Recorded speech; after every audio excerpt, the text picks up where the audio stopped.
বাজা জীবনে কত চশমা দেখলাম, এই চশমা তো আমার বুঝে দেখি এই যে কি বেকিতা বাজা।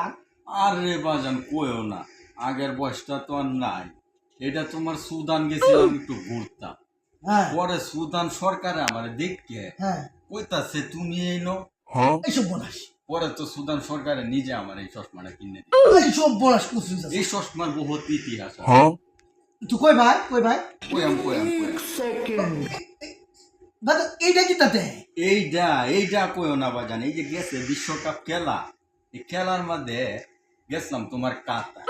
এইসব কাতারের রাষ্ট্রদূতে আমার দেখে এই চশমা আমার গিফট করছে। এইসব বলাস। এটা তো মনে করো তখন আগের মতো বয়স নাই, ঘোরাফেরা করতামও পারি না। এটা চশমা তোমরা দেখছো না কোনোদিন? একটু পয়রা দেখতে হবে। বাজা ইটা চশমা আমি লাগাইলে আমার দেশ থাকতো না।